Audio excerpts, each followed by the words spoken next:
What does being an entrepreneur mean to you? Oh man, I don't know. I don't know if I figured it out yet.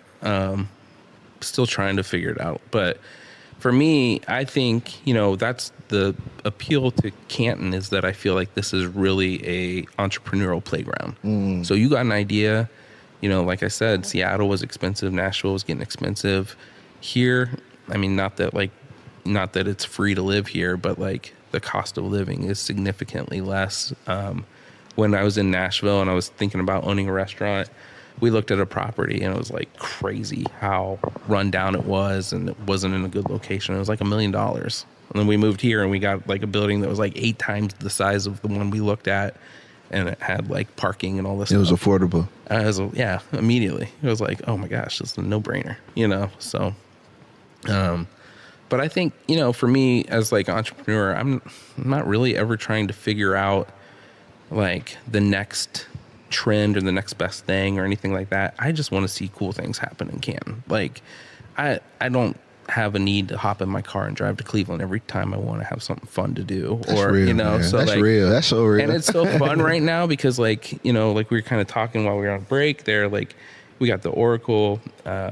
It was so great to be at the show last night and just see people out and doing their thing. Milestone. Like, Milestone's there, of course the hub like we just talked about, and just like, now Good Fortune opened up, and like, shout out Good Fortune. We're getting all like New York style pizza, a brewery, like we're getting all those things, coffee shops like Walkie Talkie that aren't just like, stuck in like 1990 Friends kind of style.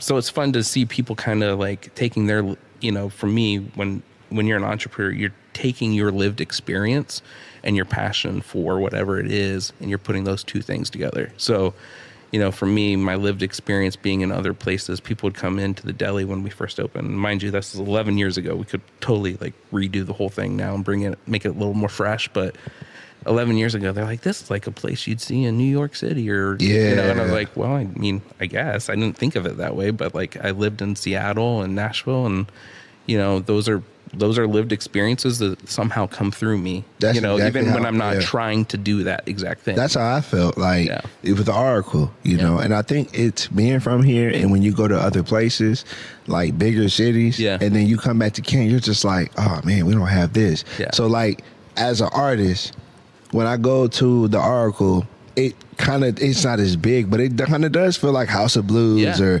Madison Square Garden to me. And you know what I'm saying? It sounds great in there, and it's like good vibe, man, great beer selection. You're like, other cities say that. Like other guys who have come from like Columbus or Cincinnati who have graced the stage, who I've known personally, they all have said like, yo, it doesn't feel like the small town vibe we felt coming off 77 in the Canton. Like it feels like we're at a venue, and some even say like the sound and stuff there is better than other big venues. So I think when you open Finney's, in my opinion, we're going to get that vibe like, oh, we don't got to go to arcade bars in major cities. We can go right to Finney's and have a good time. Yeah, and I think, when people compare city to city, or, like a bigger city that has a lot of things going on to Canton, I'm always quick to remind people, like every one of those cities also has like really dumb businesses too, and really stupid places and boring. And, like they have their business owners that aren't really putting any energy into what they're doing, and they're just creating like a lame business. Yeah. So, I mean, like, you have probably more people doing things, and you have like, it's just a multiplier because it's a bigger city, but you also like have places that you're like, I would never want that business in Canton. Right. Like, it's just not necessary. So I mean, it kind of goes. It's a two-way street. What other business owners, or what inspired you to make this as your path? Like, do you have inspirations in regards to business or entrepreneurship? I have a few friends. My brother down in Cincinnati, he owns his own coffee shops, and he's a partner in a bar. So. But I mean, we kind of both started our stuff at the exact same time. But like I would say we kind of are each other's mentors. Like we'll get together at the holidays, we'll talk through stuff. Like, he told me something at Thanksgiving, got me really excited. But, like he's like, oh, did you hear that they're starting the employee retention tax credit payments again? I was like, they are? Like, I've been waiting 2 years. So I got excited, and then I came home and I like emailed them, of course, on Black Friday, and the people, my payroll providers, and I didn't hear anything. I was like, oh, now I'm sad. Man. But that's it. That's just like peaks and valleys all the time. But yeah, and then like I got my buddy down in Nashville, started a coffee shop while I was there. Now he has so many different businesses. I mean, so many different coffee shops. He just blew up, and it's cool to see him like living his successes on Facebook and Instagram and stuff, following him along and stuff like that. It's been fun.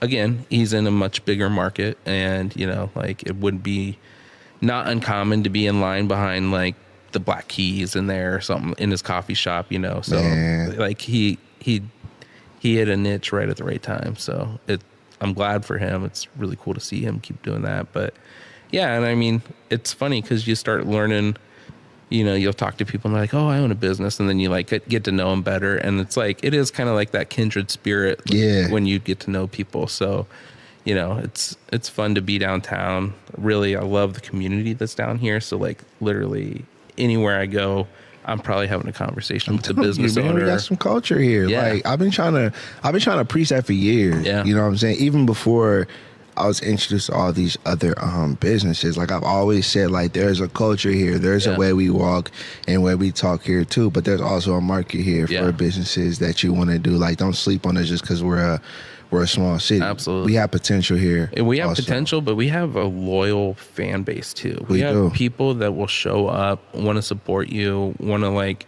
cheer you on, share stuff on, on the internet about your success and stuff like that. So, I mean, for me, it's a no-brainer.